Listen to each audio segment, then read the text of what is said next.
നമസ്കാരം, strike ടോക്കറാണ്. National Herald കേസിൽ കോൺഗ്രസിന് വീണ്ടും തിരിച്ചടി.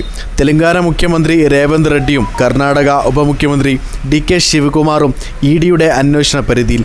ഇരുവരും യാങ് ഇന്ത്യ ലിമിറ്റഡിന് തുക നൽകി എന്നാണ് EDയുടെ കണ്ടെത്തൽ. ഈ പണം ചെലവഴിച്ചതിൽ കമ്പനിക്ക് വ്യക്തതയില്ലെന്നും അന്വേഷണം നടത്തണമെന്നും ED ചൂണ്ടിക്കാട്ടി. നാഷണൽ ഹെറാൾഡ് കേസിൽ കോൺഗ്രസിന് മേൽ പിടിമുറുക്കാൻ ഒരുങ്ങുകയാണ് എൻഫോഴ്സ്മെന്റ് ഡയറക്ടറേറ്റ്. തെലങ്കാന മുഖ്യമന്ത്രി രേവന്ത് റെഡ്ഡിയും കർണാടക ഉപമുഖ്യമന്ത്രി DK ശിവകുമാറും EDയുടെ അന്വേഷണ പരിധിയിലാണെന്ന് വിവരം.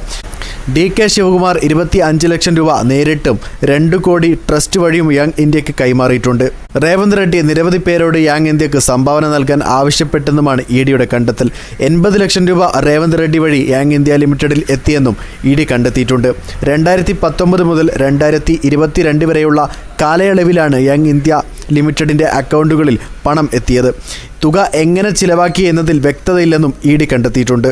കേസിൽ കോൺഗ്രസ് നേതാക്കളായ സോണിയാഗാന്ധിയും രാഹുൽ ഗാന്ധിക്കുമെതിരെ കള്ളപ്പണം ഇടപാട് തെളിയിക്കുന്ന രേഖകൾ ഉണ്ടെന്ന് ജില്ലയിലെ റൌസ് റവന്യൂ കോടതിയിൽ കഴിഞ്ഞ ദിവസം ED വ്യക്തമാക്കിയിരുന്നു.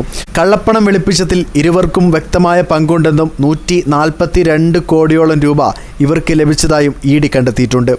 യാങ് ഇന്ത്യയുടെ ഓഹരിയും സ്വത്തും വാടക വരുമാനവും കുറ്റകൃത്യത്തിൻ്റെ ഭാഗമാണെന്നും ED കോടതിയിൽ ചൂണ്ടിക്കാട്ടിയിട്ടുണ്ട്. എൻഫോഴ്സ്മെന്റ് ഡയറക്ടറേറ്റിൻ്റെ നിലപാടുകളിൽ ഇരട്ടത്താപ്പ് നയം സ്വീകരിക്കുന്ന കോൺഗ്രസിന് കൂടുതൽ നേതാക്കളിലേക്ക് അന്വേഷണം വീണ്ടും തിരിച്ചടിയാവുകയാണ്.